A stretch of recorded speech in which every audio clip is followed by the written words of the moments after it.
How to become successful.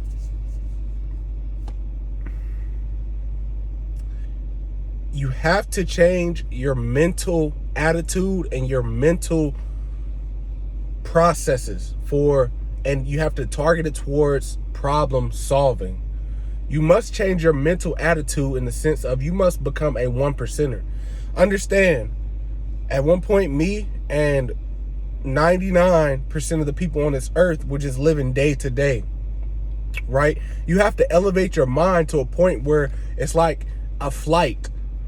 If you're walking on the ground, you have hills and valleys and different things, and you're seeing what's directly in front of you. You're worried about getting over that hill, worried about getting over that mountain, worried about water and all this other.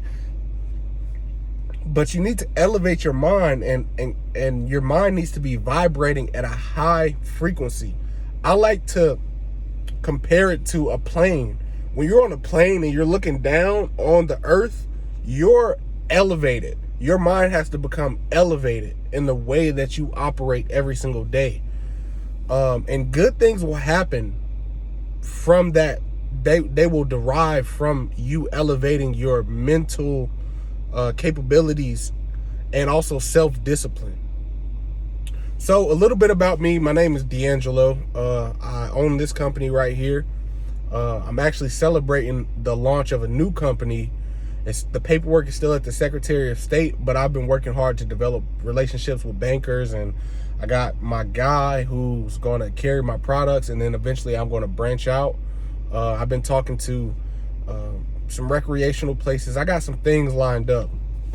So I'm in a very weird space where I'm making money, but as a result of who I am, there's so much more lined up outside of what I'm currently doing. And in college, I want to tell you guys this story. In college, this is what I used to do. So in order to be successful, you have to be, like Conor McGregor said, you have to be a little off to it. You got to be not there. You got to be somewhere else all the time. And it's not something you have to labor to do. It's not laborious. It's not something that you have to try to do. You have to ingrain in yourself the mental attitude and self-discipline and fixation and obsession with whatever it is that you're trying to do. So for example, me in college, I became president of two not international. I think one's international. The other one is just national business, like college business clubs, essentially. FBLA, no, it's not FBLA. NABA, which is National Association of Black Accountants. I've never done an accounting job a day in my life outside of my business. But NABA and PBLA, I don't even remember what it's like FBLA, which is Future Business Leaders of America, but PBLA, it's just like the college version of it.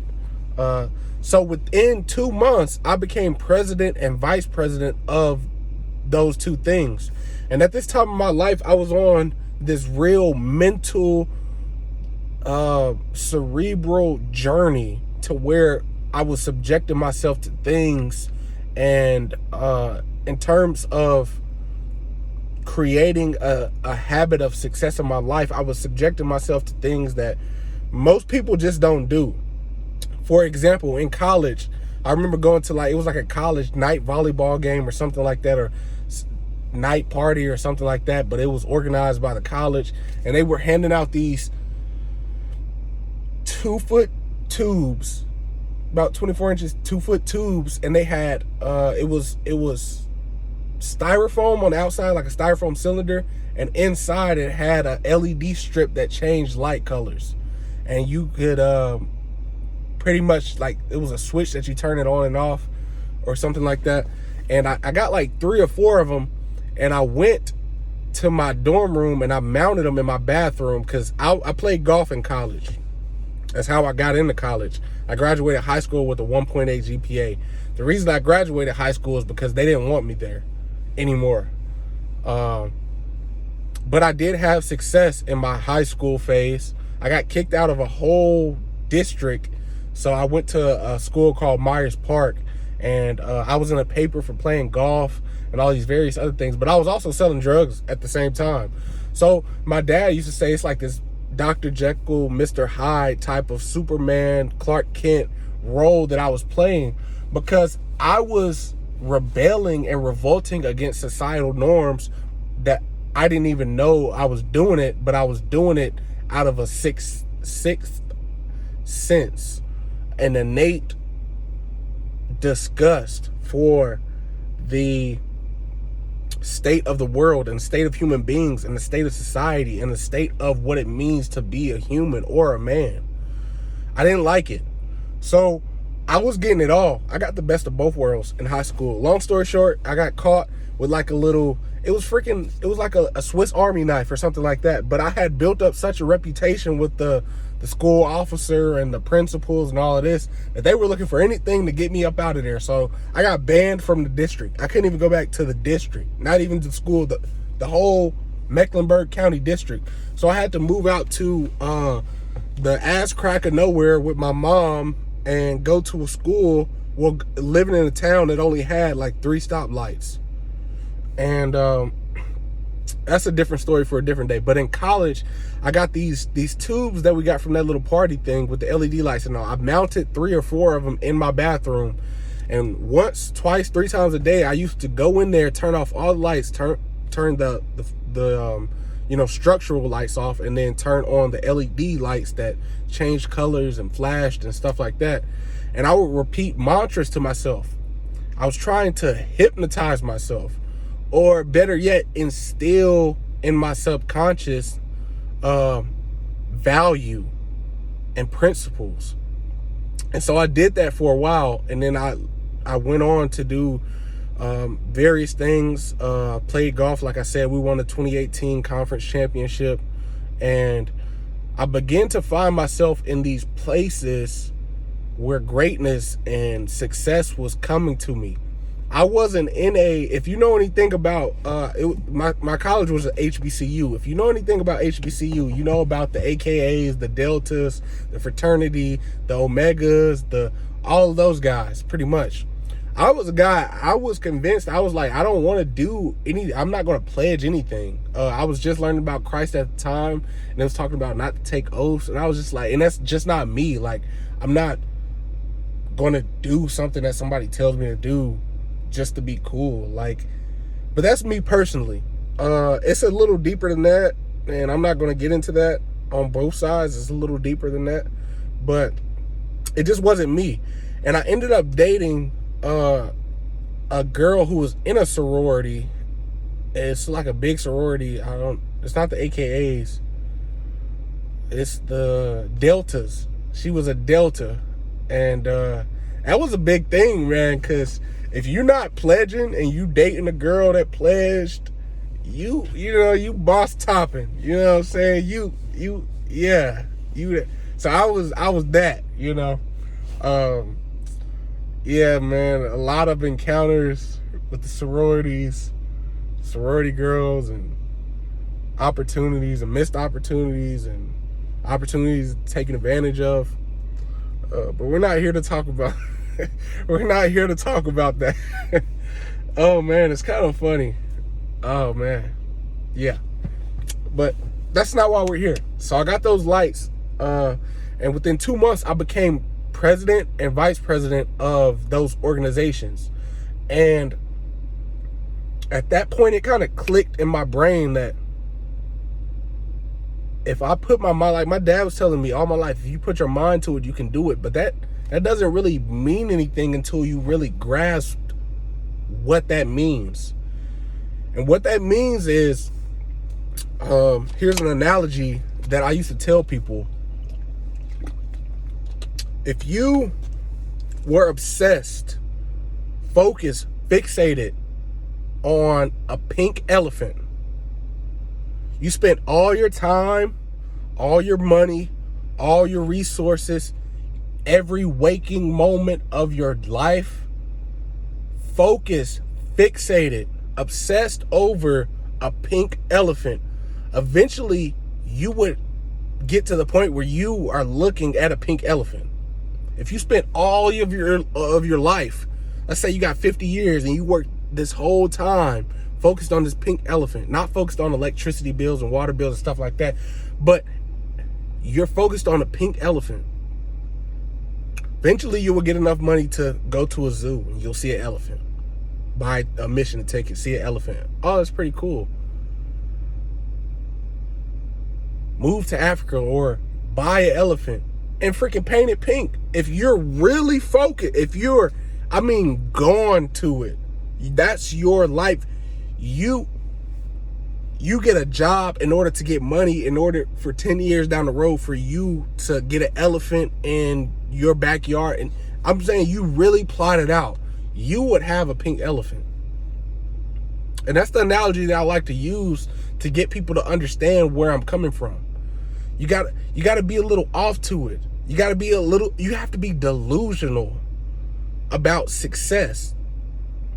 And so moving backwards, digressing, I did those things in college. I dropped out of college. I did a lot of stuff, man. I dropped out of college, and my parents, they were telling me, well, my dad and grandmother and stuff, like people who raised me, they were telling me, we're not going to support you. If you drop out of college, we're not going to support you. But yet and still, I dropped out. I got 2 jobs. I was working on the clock, working about 16 hours a day, surviving off of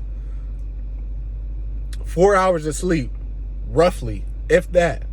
And obviously you got time for commutes and stuff like that, and eating, the time adds up throughout the day. But I was selling cars from 7 to 6, and I was cleaning up Amazon, the warehouse, from like 10 to 3 in the morning. I was doing that. And then I got my break. I got my break because I was so impressive in college that the lady who was over like student affairs, she left the college and went to New York and got a company. And I did a speech one time, and it was a very moving speech because I had went to I think it's like the 2019 Wells Fargo Sophomore Leaders for Accountants and upcoming, because I was studying business administration and accounting. That was my major, economics, basically. And I went there, and I was so unprepared when I got there because we had guys from Michigan, people from USC, Penn State.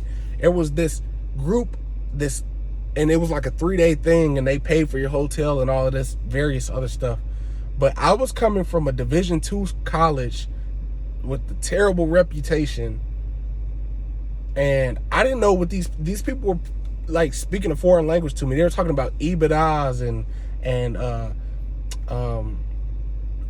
capital and unencumbered cash flow and working capital, when these were completely foreign to me. I remember EBITDA, and it was a question. I raised my hand and I said something, or no, this is what it was. The instructor was like, who here has heard of EBITDA or something like that? And or they said, raise your hand if you heard of EBITDA. I was the only person that in that room that did not know what that stood for. And EBITDA stands for earnings before tax, interest and depreciation and amortization. I say I'm from the South. Like, my pronunciation and enunciation it's not all of that. But, I get it. And so I remember that moment distinctly, and I went back and I told the counselor lady, Miss Williams, and she was like, dang, that's a great story. You want to speak to the whole school about it today? Because in college we came together once every week, and it was kind of like mandatory. You had to go, and everyone was there. It's one of those things in college. And so we went, and I went on like 3-4 hours notice, and I got a little speech together, and I just winged it. I didn't even look at the speech, but man, that speech was powerful. Basically, what I said was, when I was sitting there and I was dealing with these people, I realized something. I realized that the only difference between us and them is that they knew what they were doing in high school. Somebody told them. Somebody put them on game. Nobody put us on game. We got it out the trenches out the mud for real. Mud babies. That's my motto, mud baby. I'm a mud baby. If you look at my life on the outside, it may not seem like that because this guy plays golf and all of this stuff, but I really got it out the trenches, bro. So when I be listening to some of this rap music, I be feeling that and they be like, bro, I got it out the mud because I did. But powerful speech, and it's just great all around, man. And at that time, my wheels were turning and it was clicking for me. But moving forward, dropped out, and then I got my big break, moved to New York, started dating a Colombian girl. She didn't even speak English, bro. I was out there making stupid bread for a 20-year-old.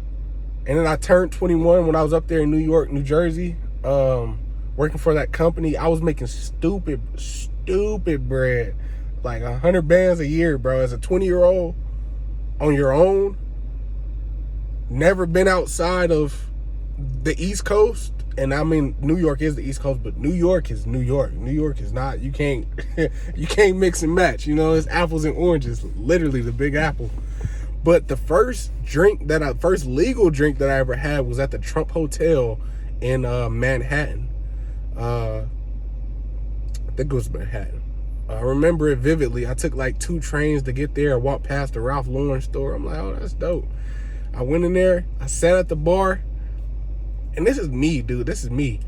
I was supposed to go in the conference room where they were having the big event where it was people like BNY Mellon, Chase Bank, and all of these other people who were sponsoring the company and working with the company because it was a nonprofit. And what we did was we took veterans and recent graduates from college, and we put them through the 16-week course, got them certified in CompTIA, networking, cybersecurity plus, all of that cybersecurity networking crap. I still barely know how to work a computer, but I could get these people where they need to be, you know? And here comes me, dude. YSL jacket, suede, blue, tripping, bro. I was on one, bro. Went in there. It was the freaking Trump Hotel. This was before Trump even got elected, dude. And there's many things in my life that I look back on. It's just like, dang, bro. It seems like greatness came to me. Moving forward, well, greatness came to me because of the mental, my mental attitude towards life, success, and failure. So yeah, dude, I was supposed to go in there and like network with the people and all of this stuff, dude. I plopped my happy ass down at the bar. I sat there and got wasted. I just turned 21. It was like a day after my birthday. The day before I had bought a bottle. It was the first bottle I bought. I remember it like it was yesterday. I bought a bottle of Crown Royal Vanilla. And that was the day before, October 6th. Well, no, that was October. That was my birthday, October 7th. October 8th, we had the event. Sat down there, got plastered. I'm talking about, I was out of there. Still had to get back home. And, yeah, did that. And, went back home, lived my life, my merry little life. They just thought I never showed up or something like that. I ain't even give them an excuse, but I just sat there and got wasted. And I'm sitting there with these people at the Trump Hotel, and you know these people are loaded. You know they got millions. And there I was, little old me, man, flexing, doing my thug thizzle, you know. But I say all of that to say this.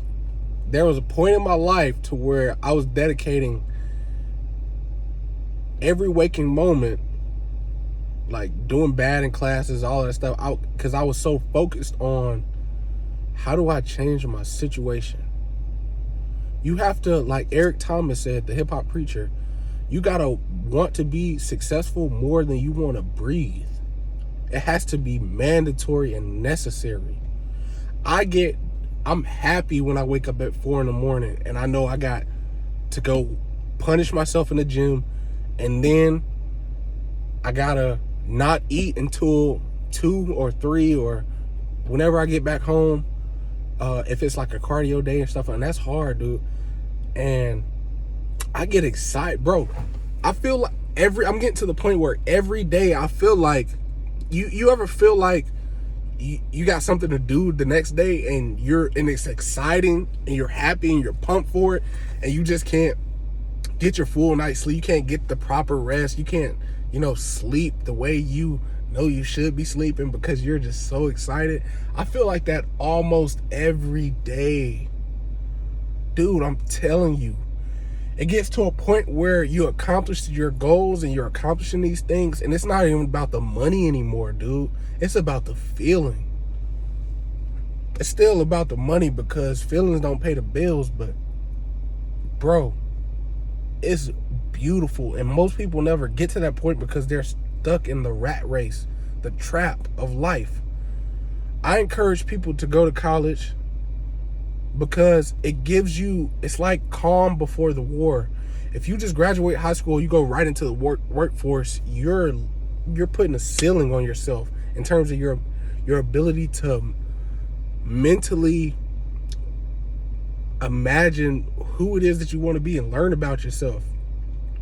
I don't want people to go into debt, but I do want people to go to college, even if you work your tail off through high school, get to college, do a year and a half, use that year and a half to really lock in.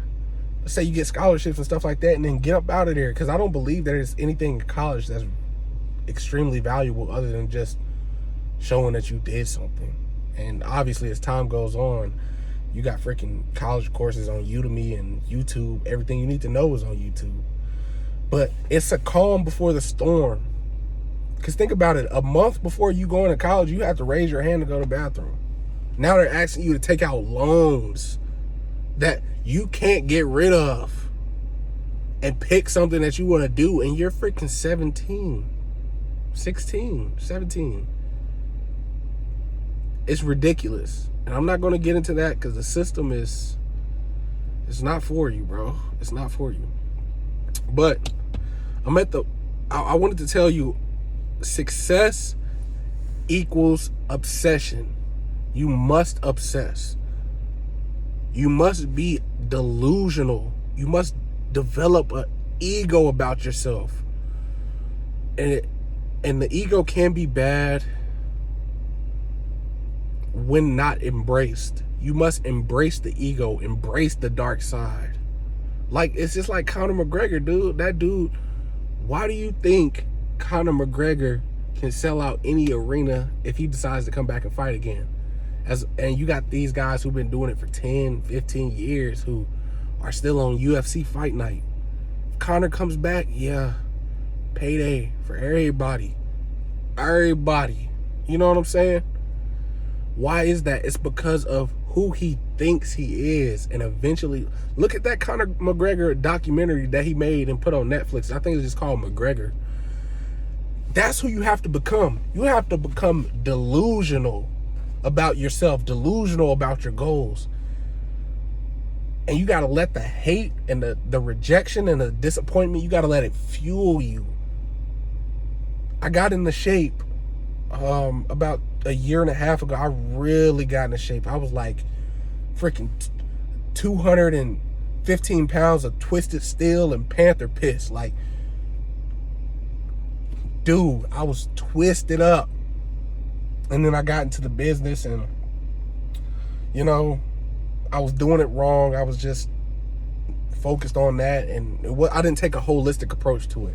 But now I'm at the point in life where I'm taking more of a holistic approach to it. I get my gym session in. I'm watching what I eat. I'm watching what I take into my body, organic foods. I got the Yuka. Get the Yuka app. This will help you. Get the Yuka app. YUKA, and scan the stuff that you usually buy, and then it'll tell you alternative things with no additives, that's less caloric or less sugars and stuff like that. But I say all of that to say this. This is what it takes to be successful. It takes obsession. You must be obsessed about whatever it is that you do. And it takes a level of stoicism. Stop chasing the girls, because when you get to a certain point, the girls are going to throw themselves in your path. Every major girlfriend that I've had, that was the case. They threw themselves in my path because of who I was. So men, talking to my men, be delusional. I remember having someone in college at the point in time where I was amassing these accolades and freaking just going out there and doing it. And I thought, even now, I'm reading the books that I used to read back then, the Earl Nightingale, Lead the Field, and The Direct Line by Earl Nightingale, and, you know, Think and Grow Rich and all this stuff. I'm locking back in, bro. Like, I'm rediscovering that dog that was in me. Not that I wasn't that before, because that's who I programmed myself to be moons ago. This is who I programmed myself to be moons ago, but now I'm finna take it to a different level, and I feel it, bro. It ain't, I'm telling you, bro, it ain't nothing like this feeling. It ain't nothing like this feeling of locking in like a David Goggins. Like, David be like, you don't know me, son. That's what be in my head all day. You don't know me, cuz. Like, I really, yeah. Y'all finna see, yeah. You think it's hot now? Yeah. Give me 5 years. You think it's hot now? Give me 10 years. Yeah, y'all don't know me, cuz. Y'all do not know me. You know what I'm saying? And they gonna know in about 10 years, bro. Yeah, I'm trying to tell you, bro. Mark this video. It's 2023. Mark this video. And I ain't just gonna be one of them dudes dancing on the internet. Nah, bro. There's no inventions that have come out of the black community in like for so long. You know, because of obviously all the things that are against us, and, you know, systematic things, and even our own mindset, killing each other, and the music, and the people that's paying the people that make the music in order for them to keep making the same trash. You know what I'm saying? All of this stuff plays in. But so there's been nothing major innovative to come out of the black community. Not StockX, not Tesla, not you know what I'm saying? Nothing, really. So I've been had it on my mind, been had it on my plate. Write your goals down. I remember writing this stuff down that I'm about to do. I wrote this down moons ago, many moons ago. And now I'm locking back in. I'm finna come with that gas. You know what I'm saying? And some of the stuff I'm gonna do or consider do when I get to that point, in terms of inventions, it might get me wet. You know what I'm saying? It might get me killed. Cause you know what I'm saying? Them people, you know what I'm saying? They don't like you when you disrupt the whole the whole matrix. Like, imagine if Andrew Tate was Bill Gates. Andrew Tate meets Bill Gates. Like, I'm on that type of time. Like, I'm really on that type of time. Like, for real. I got it in me. It's not on me. I got it in me. So, I got stuff, and y'all gonna remember. Y'all gonna see. Watch. Mark, like I said, it's 2023. Watch this, mark this video. Now, I got a kid on the way, and so I may not do some of the stuff that I'm planning on doing, because I do want to live life, and at the end of the day, the world's gonna go to crap anyway. Christ's gonna come back, maybe not in my lifetime, but the world's gonna go to crap. There's no saving the world. The world is dying. The world's perishing. But while I'm here, I still got that dog in me to where I'm like, yeah, we can really get crazy with this in terms of the inventions and creations and stuff like that. We can really go there, and I got it in my brain. So I don't blame the people when you know, they see me and they just think I'm a regular dude. I know I'm not a dude, bro.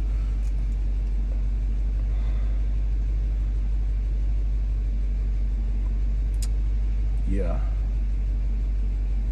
Only time will tell. And I got some stuff coming up. I'm living my life, and I got 3 stages, 3 acts.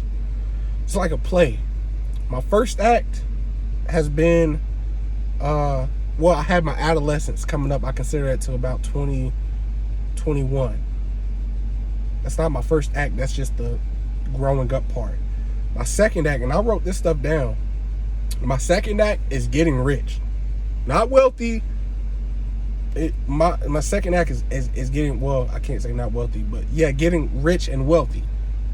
Getting that. That's my first act. My second act, I think, is what's my second act? I don't want to say the word, but this is how. Well, yeah. So I was right the first time. My first act is getting rich. So within these next 2, 3, 4 years, I'm about to get rich. And then I'll be about 20.